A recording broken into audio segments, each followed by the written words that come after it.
Bismillahirrahmanirrahim. Assalamualaikum warahmatullahi wabarakatuh.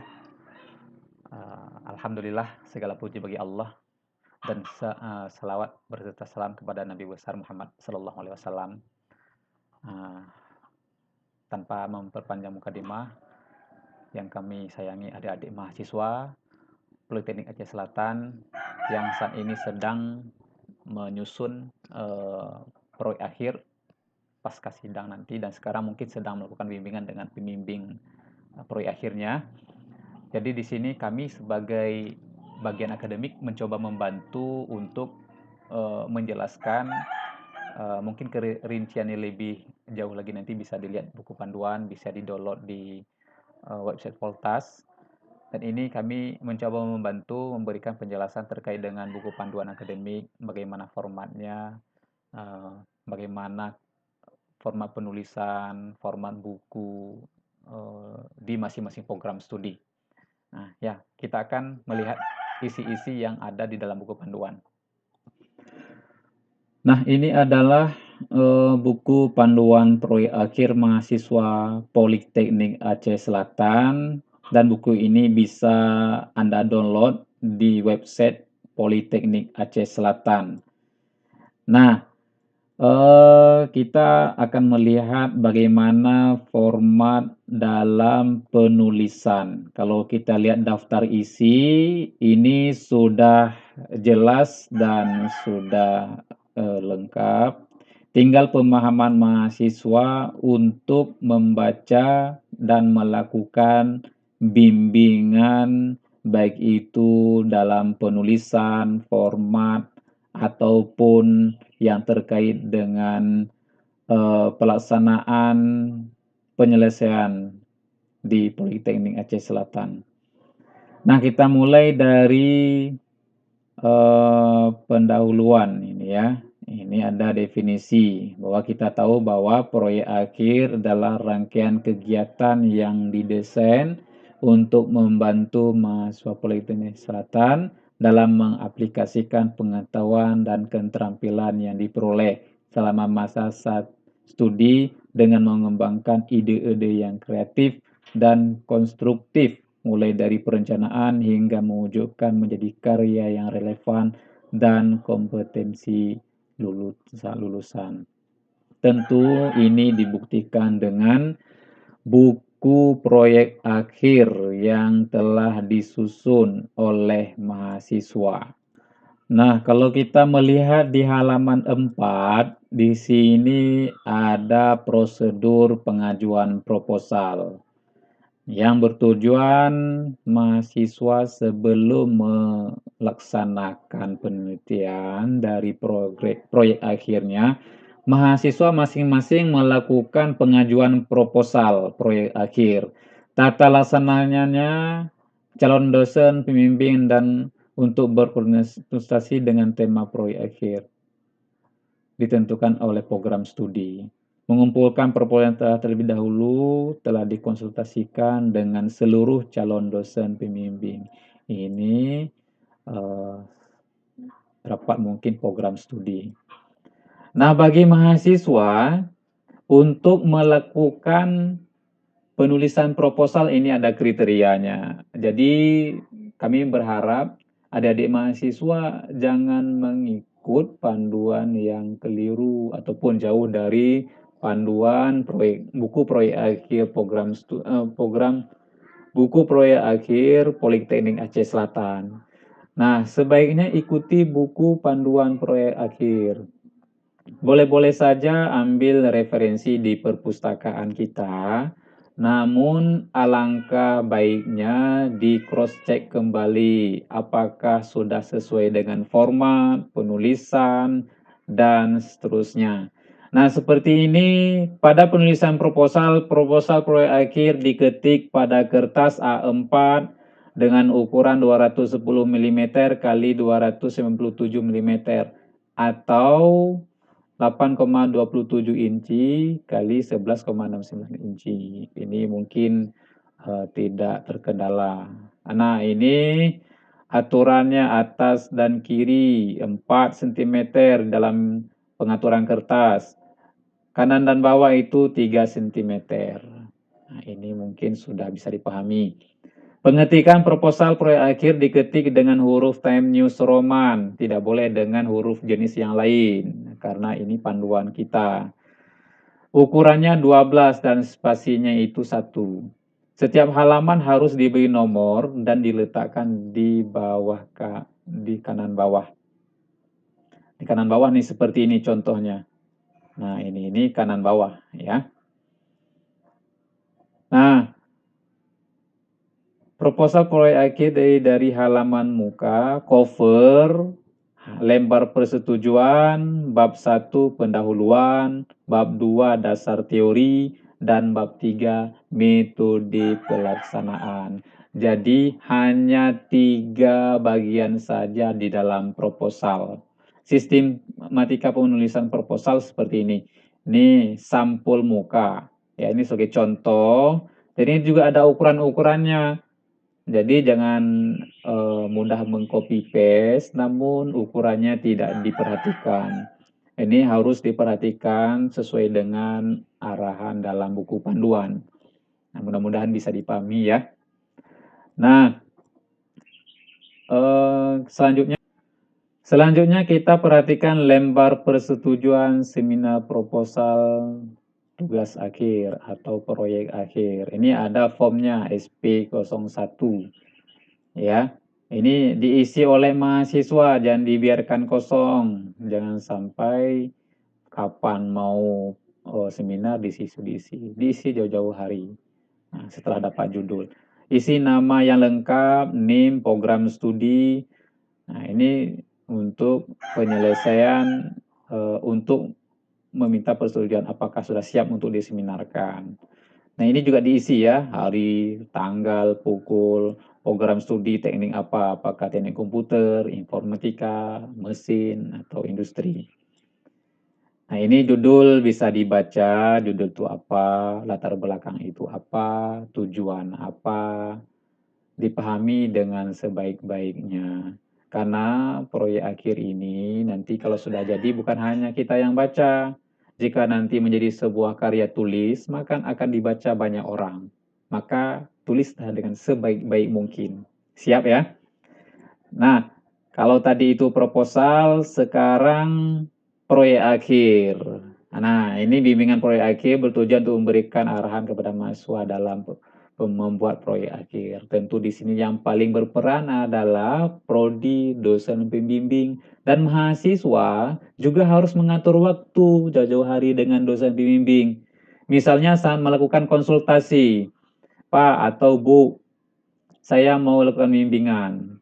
Proses penyampaian itu lakukan 1 hari sebelumnya. Untuk apa? Agar Ibu atau Bapak dosen bisa mempersiapkan Anda di dalam berkonsultasi. Bisa dipahami ya? Jadi jadwal waktu tempat pembimbingan tentu ini dilakukan konsultasi sebaiknya 1 hari sebelumnya. Jadi dosen pembimbing atau ibu pembimbing bisa mempersiapkan apa bahan yang mau disampaikan. Demikian juga Anda kalau mau pembimbingan harus mempersiapkan, jangan bawa kosong. Nah, seperti itu ya. Nah, di sini sudah ada prosedur bimbingan, nanti bisa dipahami dan dibaca dengan sebaik mungkin, jangan nanti tidak mengikuti alur yang sudah disediakan. Nah, selanjutnya ada format laporan proyek akhir. Ini ada ketentuannya. Jadi, laporan akhir ditulis dalam bahasa Indonesia yang baik dan benar. Tidak boleh kita menggunakan bahasa harian ataupun bahasa yang tidak baku. Cari bahasa yang benar sesuai dengan ejaan yang disempurnakan. Kalau istilah bahasa Indonesia juga cari istilah yang baik dan baku. Jenis kertas bisa dilihat juga di sini. Marginnya ini hampir sama dengan margin di proposal. Kalau ini di buku proyek akhir. Aturan penulisannya, halaman cover, ini perlu diperhatikan. Judul sampai dengan daftar lampiran menggunakan angka Romawi kecil, I1, I2, I3, dan seterusnya. Khusus untuk nomor halaman judul tidak perlu ditampilkan. Nah, ini adalah implementasi dari dasar komputer Anda. Cover nggak perlu dibuat nomor. Nah, jadi dimanapun cover buku yang ditemukan tidak ada nomor di cover. Di covernya itu hanya kosong saja nomor, sedangkan cover itu didesain dengan sebaik mungkin sesuai dengan format. Ya. Nah, untuk bab 1 sampai dengan pustaka, bahkan di lampiran sebenarnya itu juga harus disertakan nomor. Ini angka Arab ya. Nah, menggunakan atau istilahnya angka Latin. Nah, yang sering kita dengar. 1, 2, 3 dan seterusnya. Seluruh nomor halaman diletakkan pada pojok kanan bawah. Contohnya seperti ini. Ini adalah kanan bawah. Nah, ya, seperti itu. Kemudian bab 2, landasan teori. Nah, ini jarak antara judul bab dengan isi bab 2 kali 1,5 line spacing. Nah, penulisannya subbab derajat 1, 1.1.1 dan seterusnya. Nah, kerangka laporan akhir ini ada 19. Yang pertama halaman sampul, covernya, lembar pengesahan, nanti di bawah juga ada format yang akan saya jelaskan. Lembar persetujuan komite proyek akhir, ini pembimbing, penguji, ketua sidang. Nah, di sini juga ada. Pernyataan bukan plagiat, ini penting. Karena kenapa? Kita ingin membuktikan karya mahasiswa itu murni, bukan mengambil proyek akhir mahasiswa yang lain, baik di dalam Poltas maupun di luar. Nah, ya. Abstrak bahasa Indonesia. Jadi abstrak ini adalah rangkuman mulai dari latar belakang sampai kesimpulan akan dimasukkan di bagian ini. Nah, nanti jika bahasa Indonesia sudah benar, setelah melakukan bimbingan dengan para dosen pembimbing dan penguji, selanjutnya silahkan ditranslate ke dalam bahasa Inggris. Ya, seperti itu. Nah, kata pengantar, daftar isi, daftar tabel, daftar gambar, daftar lampiran, ini semua dilihat panduan. Di dalam panduan daftar isi seperti apa, daftar tabel seperti apa, ya, daftar gambar seperti apa, dan seterusnya. Kemudian ada bab 1 pendahuluan. Pendahuluan di sini apa yang mendahului ini diangkat. Ceritakan secara baik dan benar. Dasar teori. Nah, ini referensi-referensi yang ditemukan di dalam studi kasus yang akan dibuat. Nah, dasar teori ini berupa jurnal, buku. Mohon untuk mahasiswa tidak menggunakan blogger dan informasi atau data dari internet yang tidak jelas. Lebih baik cari jurnal dan biasanya menggunakan yang terbaru, 5 tahun terakhir yang terbaru. Berarti kalau tahun ini tahun 2021, 5 tahun sebelumnya atau di tahun 2001 itu. Nah, bisa dipahami ya. Jangan nanti mengambil referensi 10 atau 20 tahun yang lalu, mungkin Anda belum lahir lagi. Ya. Tujuannya untuk apa? Untuk membuktikan novelty atau kebaruan itu jelas, ada yang terbaru pada hasil karya Anda. Nah, seperti itu. Kemudian ini adalah halaman sampul. Halaman sampul ini masing-masing program studi berbeda. Nanti kalau melakukan pengecetakan cover, lihat saja tuh warna sampul teknik mesin. Ini kodenya, fontnya putih. Warna sampul teknik industri 0606C4 dan begitu juga dengan program studi yang lain. Nah, semua huruf dicetak dengan tinta warna hitam. Ini cover ya di halaman sampul. Spasi tunggal, single line, spacing dan ukuran 12. Nah, ini bagi yang mendesain nanti paham. Informasi yang dicantumkan pada samping halaman adalah judul nih, samping halaman ini ya. Judul,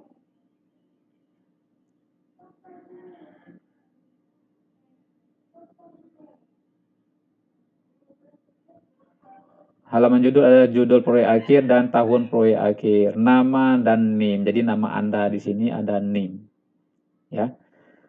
Nah, ini tampilannya. Nah, format sampul. Halaman sampul, contoh ini formatnya, ini ikuti aturan-aturan yang ada dan ukuran-ukuran yang sudah diberikan. Ini ukuran panjang kali lebar 3 cm, panjang lebarnya itu 4 cm. Tinggi 5 cm. Ini maksudnya ya, tinggi ini. Kemudian, nah, bentuk proyek akhir. Ini ukurannya 14, judulnya 14, spasinya 1,5. Nah, begitu juga seterusnya. Ini untuk program studi teknik mesin. Dan contoh yang lain demikian juga. Ini industri, ini teknik komputer, dan ini teknik informatika. Ya, sangat mudah ya. Apalagi kita di Politeknik Aceh Selatan tidak lagi mencetak dengan cover yang hard, yang keras. Jadi sudah mulai bentuk yang soft. Dan ini kita mulai baru tahun 2020 yang lalu. Nah, selanjutnya lembar pengesahan. Ini ada format untuk lembar pengesahan, di mana ada nama pembimbing, pembimbing 1, pembimbing 2, nama ketua program studi, nama beserta gelar. Jadi sebelum ditandatangani, cross check terlebih dahulu untuk apakah bagian ini sudah sama, sesuai gelar dan nama.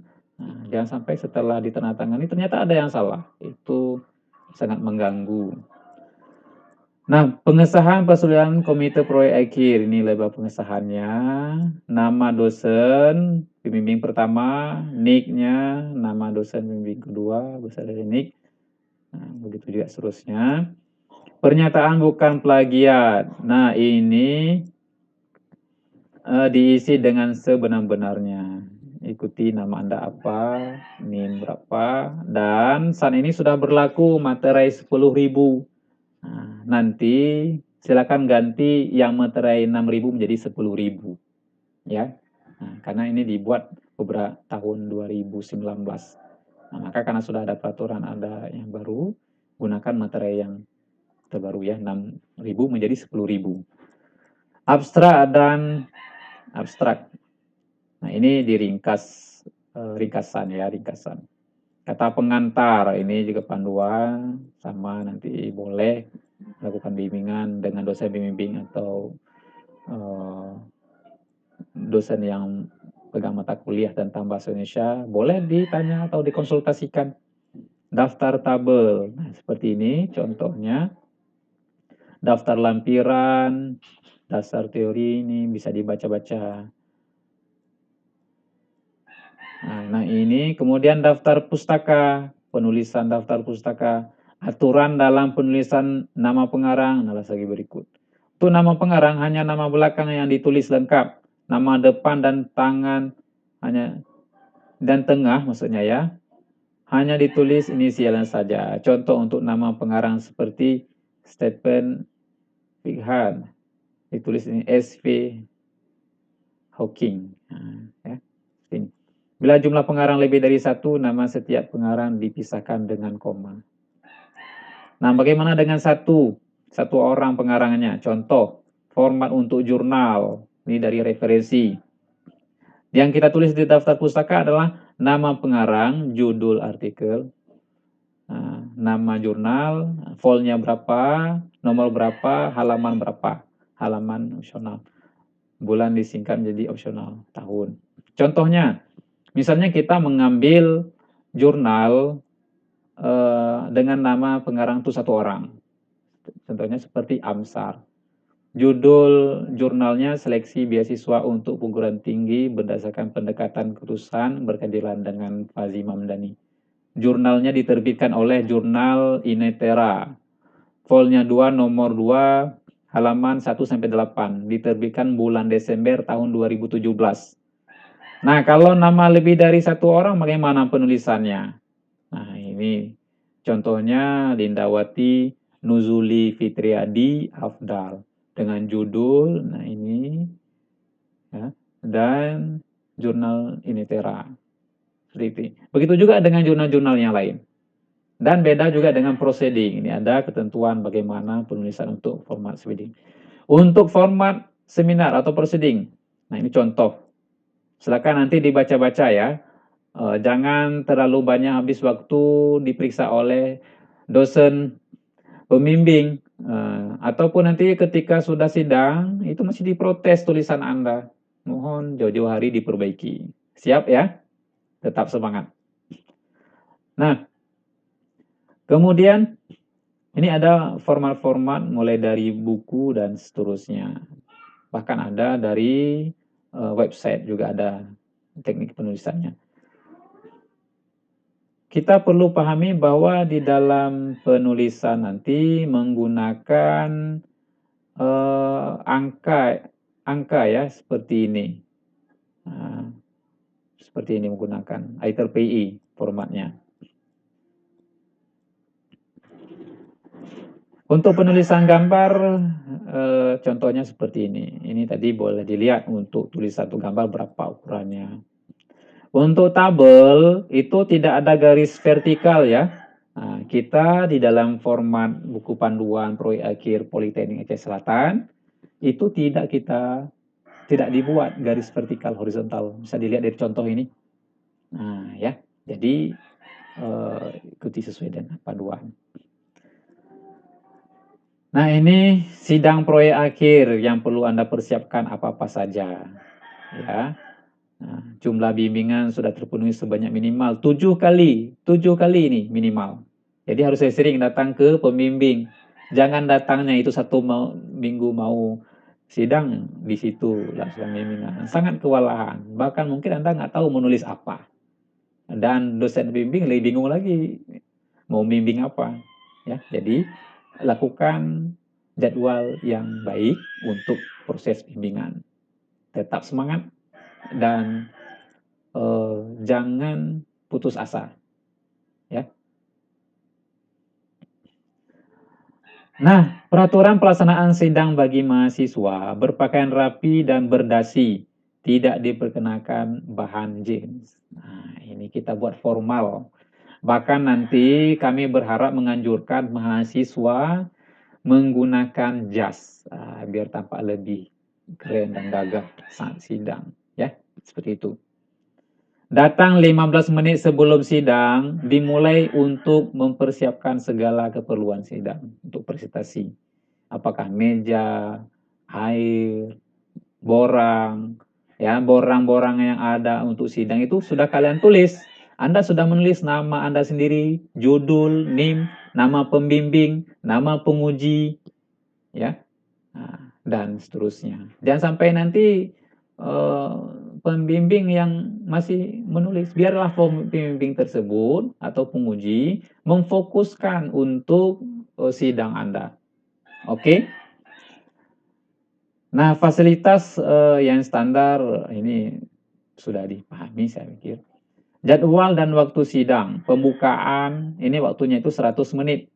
Berarti kalau 1 jam 60 menit ya sekitar 1 jam lebih ya, hampir 20 menit lagi mendekati 2 jam. Karena ini butuh waktu untuk melakukan diskusi, koreksi oleh penguji. Dan begitu juga oleh pembimbing. Jadi masukan itu bukan hanya dari penguji, pembimbing juga memberi masukan, arahan, agar karya Anda itu berkualitas. Ya. Nah, oke, di sini presentasi laporan akhir kelompok 15 menit. Nah, demonstrasi alat kelompok itu kalau kelompok 15 menit, tanya jawab 60 menit. Pengolahan nilai 10 menit. Nah, di sini tentatif. Kalau waktunya bisa dipercepat tanpa mengurangi kegiatan-kegiatan lain dalam sidang, ya tidak masalah. Bisa lebih cepat. Ya, seperti itu. Penyerahan proyek akhir. Nah, ini ada mekanismenya, melakukan revisi. Wajib melakukan revisi. Mungkin 1 minggu pasca sidang, Anda lakukan revisi segera mungkin. Ya. Format soft copy bisa dilihat. Nah, ini ada formatnya. Penilaian, ini bobot-bobot yang diberikan, laporan akhir, totalnya 100. Nilai bimbingan, nilai laporan akhir, nilai alat, nilai presentasi. Penilaian proyek akhir, kalau Anda dapat A, itu istimewa, B baik, C cukup. Ini nilai mutunya.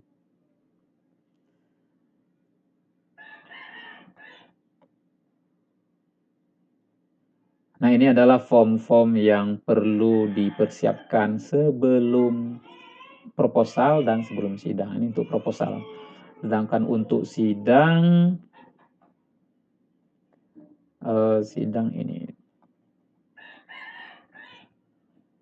ini tetap tertib untuk proposal proyek akhir.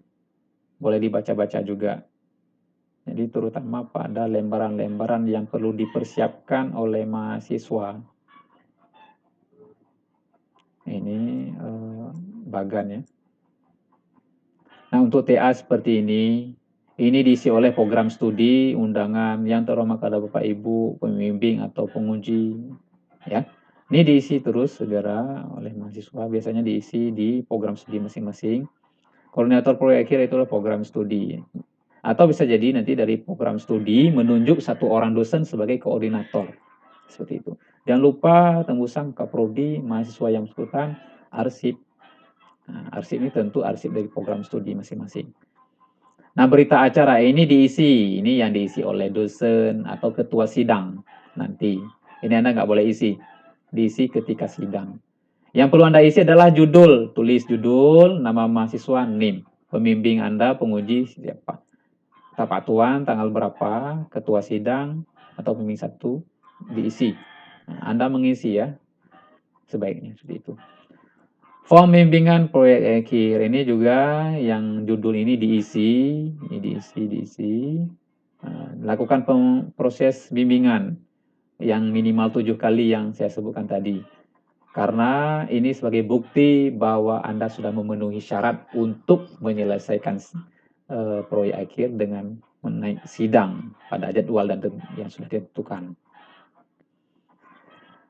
Nah, ini nanti hasil dari bimbingan diisi di siakat klut oleh mahasiswa masing-masing, berkoordinasi juga dengan staf program studi. Sehingga nanti di lewat bimbingan Anda muncul di sana. Nah, ini form penilaian bimbingan proyek akhir tahun akademik. Ya, ini diisi sesuai dengan tahun akademik yang berjalan. Kemudian form monitoring proyek akhir tentang masalah alat, bagaimana proses alat dibimbing diparaf oleh dosen pembimbing. Kesiapan untuk sidang, apakah sudah siap atau belum. Nanti ditandangi oleh pembimbing 1 dan pembimbing 2. Form penilaian nilai akhir. Kemudian selanjutnya ini formnya sampai ada beberapa form saya akan tampilkan. Nah, tadi sudah sampai form TA09. Ini perlu saya sampaikan lagi kepada adik-adik mahasiswa. Ini judul ini Anda isi sendiri. Nah, setelah sidang ataupun sebelum sidang, karena judul ini jika ada perubahan ya harus kembali. Nama mahasiswa, NIM. Nah, ini juga ketua sidang, bisa diisi terus, Tapatuan, pembimbing 2 siapa. Ya. Kemudian di form TA10 ini pembimbing saat sidang siapa? Yang pertama judul. Atau dari atas tahun akademik berjalan tahun berapa? Kalau tahun 2021 berarti tahun 2020 garis miring 2021. Judul proyek akhir apa? Nama mahasiswa, NIM. Pembimbing 1 itu Anda siapa beserta gelar ya. Pembimbing 2, pembimbing pembahas 1 atau penguji 1, pembahas 2 atau penguji 2. Nah, ini biar diisi oleh Dewan Pembimbing 1. Ya. Nah, ini bukan Anda yang isi. Anda hanya mengisi nama-nama beliau ini. Ya. Nama ini diisi. Oke, saya dipahami ya. Nah, ini form pengambil penyerahan alat proyek akhir. Tentu tujuan pada direktur. Nama mahasiswa, name, judul, pembimbing 1, pembimbing 2, komisi proyek akhir, ketua sidang. Ya, seperti ini.